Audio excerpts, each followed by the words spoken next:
एक बात हम निवेदन करें कथा कहने के पहले। कथा में तो आप बैठ गए, ये बड़ी बात नहीं है। कथा आपके अंदर बैठ जाए, ये बड़ी बात है।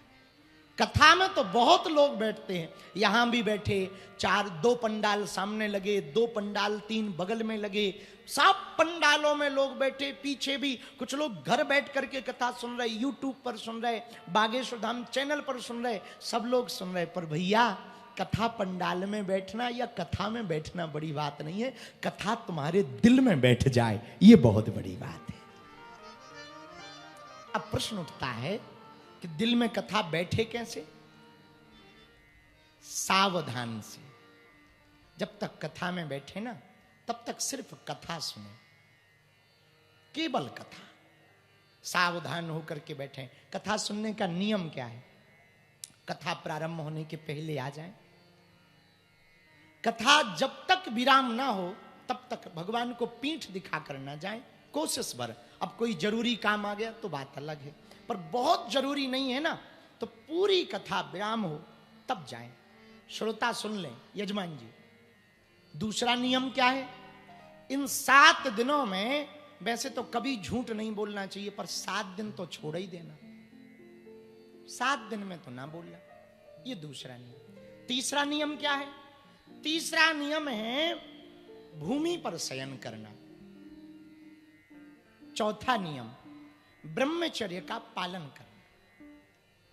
5वां नियम, हो सके तो दिन में फलाहार रहो, रात को फुल आहार लो। पर मान लो कुछ गड़बड़ी है तो ठीक है, खा के आओ, पर इतना ही खा के आओ कि दूसरे को डिस्टर्ब ना हो। हाँ, प्रसाद तो पा के आओ, पर थोड़ा कम। हाँ, कम आहार, ताकि नींद भी ना आए। डिस्टर्ब कई प्रकार से होता है, केवल इससे नहीं, कई प्रकार से होता है। नींद आ जाए, ज्यादा पाने से नींद भी तो आती है, तो थोड़ा नींद भी न आए, थोड़ा चैतन्यता बनी रहे। क्योंकि शरीर में जब भोजन जाता ना, तो पूरा भोजन उसको पचाने में लग जाता, फिर कथा कौन सुनेगा? पड़ोसी। इसलिए कम आहार पाके आओ। 5वां नियम, वो भी बहुत अच्छा नियम है। इन 7 दिनों में स्वस्ति तिलक मस्तक पर लगाना और वैष्णव मंत्र का जप करना। गुरु जी का कोई मंत्र दिया हो, राम नाम, या आपको जो मंत्र प्रिय लगता हो, आप जिनके उपासक हो, वो मंत्र जप करना। 6वां नियम, आहार पाएं पर वही आहार भोजन खाएं जो ठाकुर जी को जिसका भोग लगाया जा सके। हम दरबार में बैठे थे, तो एक बार हमसे गलती हो गई। हमने एक चेला को कहा, बेटा लहसुन प्याज नहीं करना, बाकी आगे का नहीं बोल पाए। तो 1 साल बाद हमारे पास आया, बोले गुरुजी 2 काम तो हो गए, पर 1 नहीं हो रहा। हमका नियम पूरा किया। अरे बोले लहसुन प्याज आज तक छुआ नहीं। तो हमने अपने गुरुजी से वाईफाई में सिग्नल मिलाया कि 1 साल से ये आ रहा है और हमने इसको वचन दे दिया था, इसका काम क्यों नहीं हो रहा? बोले इससे कहो पौवा बंद क्यों नहीं किया? तो हमने कहा ठटरी के बरे नक कटा मूसर चंदा। तो पौवा पीता रहा 6 दिन और मंगलवार को जय हनुमान ज्ञान गुण सागर करता रहा। अब कहां से तुझ पे कृपा हो जाए? बोले गुरुजी आपने कहा था लहसुन प्याज नहीं खाना, भगवान कसम लहसुन प्याज नहीं खाया। हम का मूसर चंदा लहसुन प्याज नहीं खाया, बाकी सब। बोले बाकी रोका ही नहीं आप।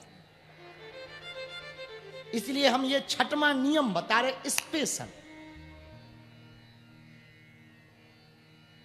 वही पाएं जिससे जो ठाकुर जी को भोग लगाया जा सके। आहार में भी सात्विक आहार। 7वां नियम, यजमान खास करके सुने। 7वां नियम है कथा सुनने का। 7 दिन की कथा है, 7 नियम। 7वां नियम है, इन 7 दिनों में दुश्मन भी आ जाए तो भी मन में ईर्षा ना लाना। यही सोचना, इतने बड़े पंडाल में लगता है हनुमान जी कोई ना कोई रूप बना करके कथा सुनने आए।